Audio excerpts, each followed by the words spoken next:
Good morning. You join me on the farm. Over my shoulder you'll be able to see the transport tank, holding pen, bins and net, which can only mean one thing. Today is the day that I've been counting down to for a long time. Today we're harvesting the biggest batch of C2s I've ever produced on the farm here, all grown on our cereal feeds.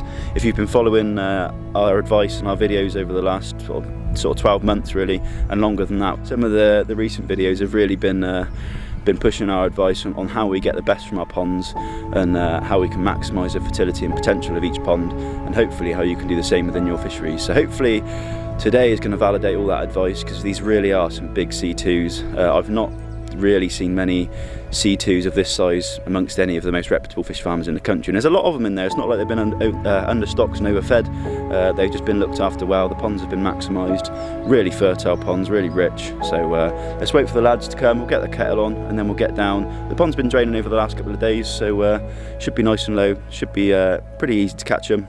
So we'll wait for the lads, get the kettle on and go and see what we can catch. All of our fish naturally recruited within the ponds from natural spawning of sexually mature year classes. This batch of C2s were from a lockdown spawning that hatched in the summer of 2020 from a batch of stunning C4 mirrors.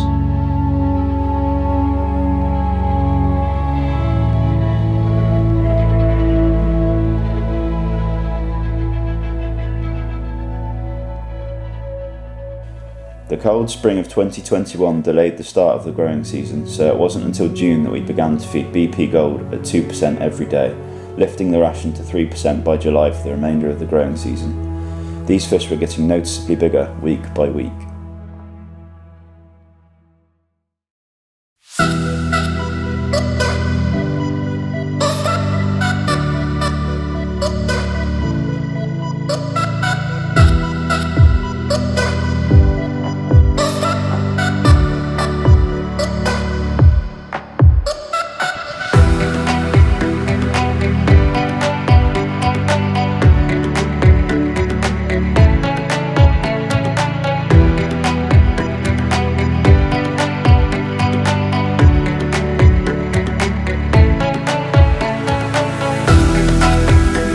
With a big sigh of relief, the leads were in and the net was bulging with 2-year-old carp. The transport tank was already set up on the trailer with clean water and a gentle fizz of oxygen, ready to receive the approximately 300 3 to 4 pound carp.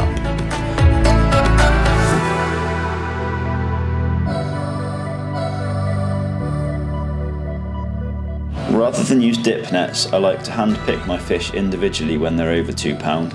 This is just to limit the damage of dip nets, which can occasionally catch on the barbed dorsal fin.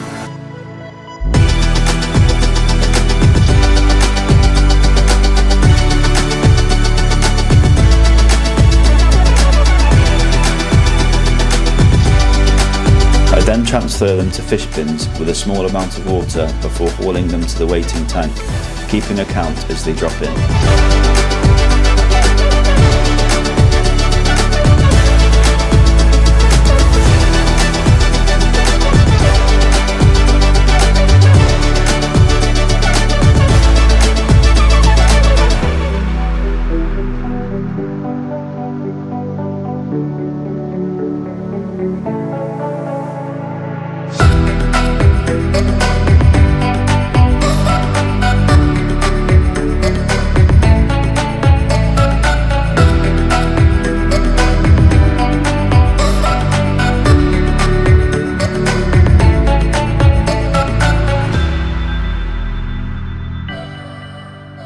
So there we go, that was the day of harvesting. Didn't get to do a lot on camera because it was such a manic day. Obviously there was close to £1,000 weight of fish to get in that transport tank. So had to be on the ball with oxygen, getting them moved swiftly and getting them into their new lake as quickly as possible. And this is the next part of the harvest, the next sort of phase. You can probably hear behind me the pump in the boat there, pumping out the last of the water from the pond. And this is really good to get the last little bit out. It looks like we did a good job netting, because I can only see 5 or 6 carp in there with their backs out at the moment to pick out the mud. But yeah, this is the next part of the job, is just to pick the last few out of the mud that we missed with the net. And I must be pretty handy with the net, because yeah, there doesn't seem to be that many left. But I'm sure as the water is pumped away from them, more and more will start to emerge. So now it's time for me to get in that silt and go and start picking them out and getting them in that transport tank.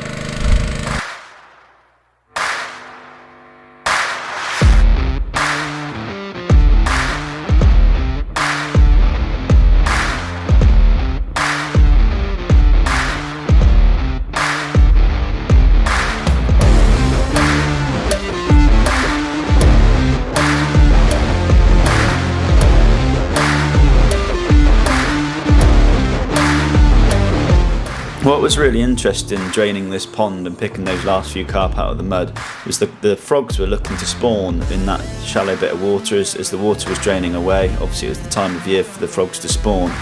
And I found a few carp in the mud which had frogs actually gripping hold of their face with basically their little frog hands in the back of the eye socket of the carp. And I found 2 or 3 like this, and I was gutted I didn't get any footage for you, but I managed to find some clips of that Dom filmed for me, which you can just about make it out with the frog gripping hold of the carp's face with its hand right behind the fish's eye.